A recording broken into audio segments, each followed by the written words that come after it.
Today I have an SAT reading section tip for you that deals with paired questions. So in this case, a paired question is going to be question 33 with its evidence question 34. So the first question you have to answer that, and your second question will ask you to find the lines that support your answer to the previous question. So in this case, I'm going to use questions 33 and 34 to illustrate as an example, and then also questions 42 and 43 to illustrate as an example. So this is going to be from SAT Practice Test 5. We see question 33, we have to answer that one, and then question 34, we're told which choice provides the best evidence for the answer to the previous question.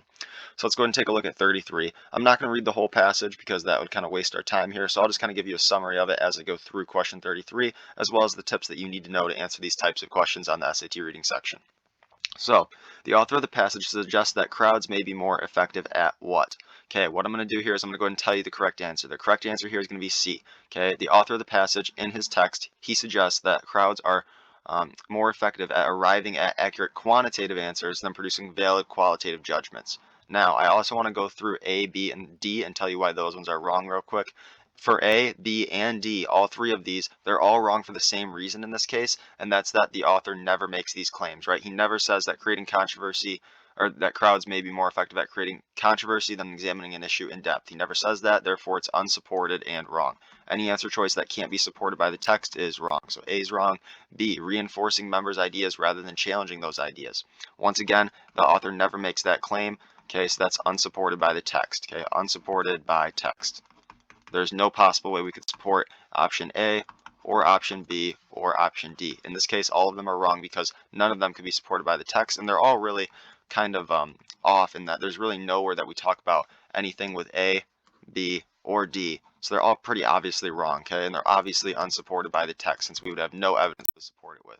Okay, so in this case, obviously, if you had read the passage, you would see that obviously C would be the correct answer. I'm not going to go back and read the whole passage because I'm trying to just illustrate this as a tip and trick.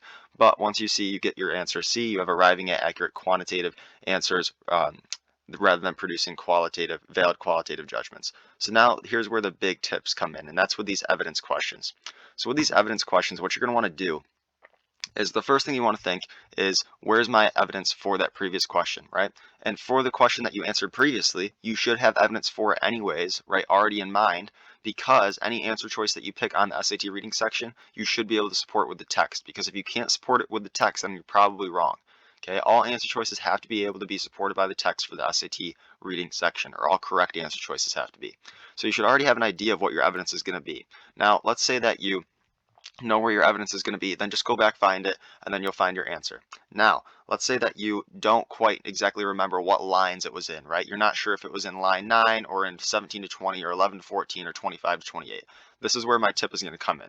Now, we know in our previous question that our answer was that the crowd is better at arriving at accurate quantitative answers than valid qualitative judgments. Well, quantitative answers is going to involve numbers. So now if I take a look at my options here, I see I have the word number at the end of 11 to 14. Okay, so that's something dealing with quantitative numbers, right? Or quantitative answers coming from the crowd.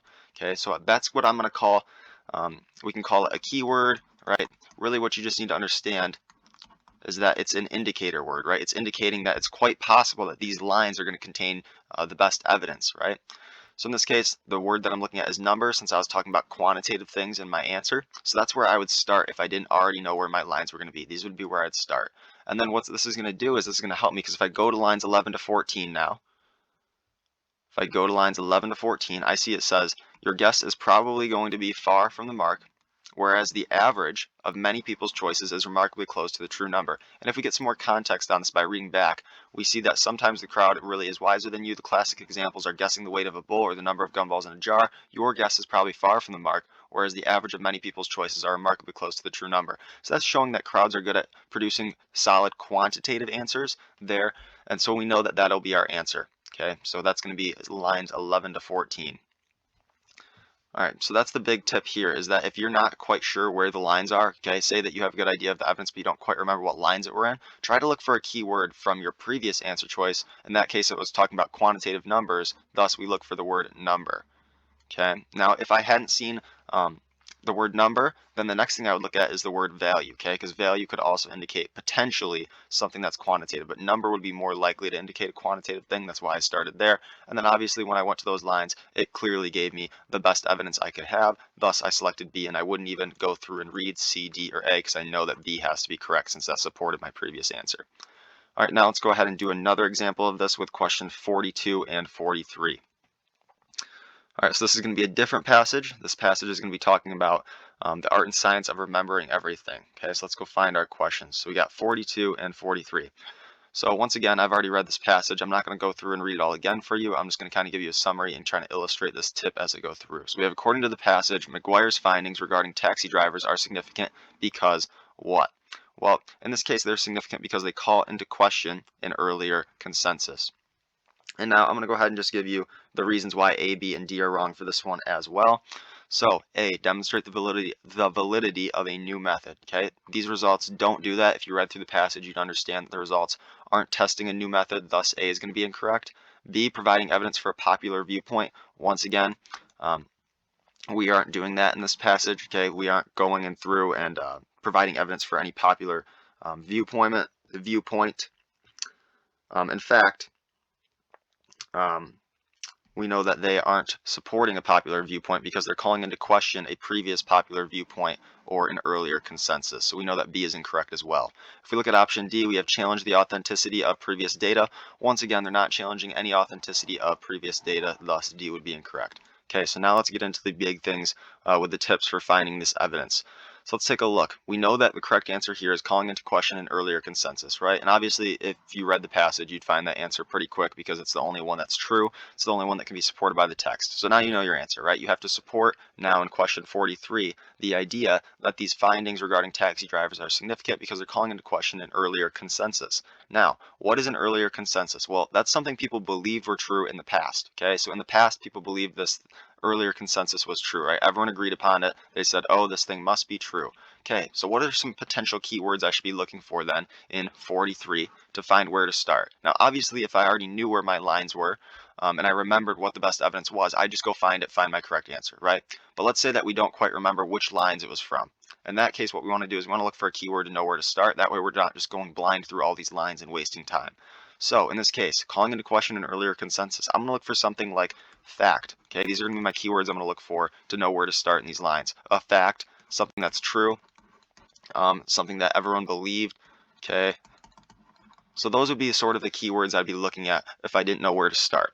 So let's go ahead and take a look and let's see if we have any of those. I see I don't have believed and I see I don't have the word fact. But what I do see I have is I have true. And the other thing I see is I have past tense.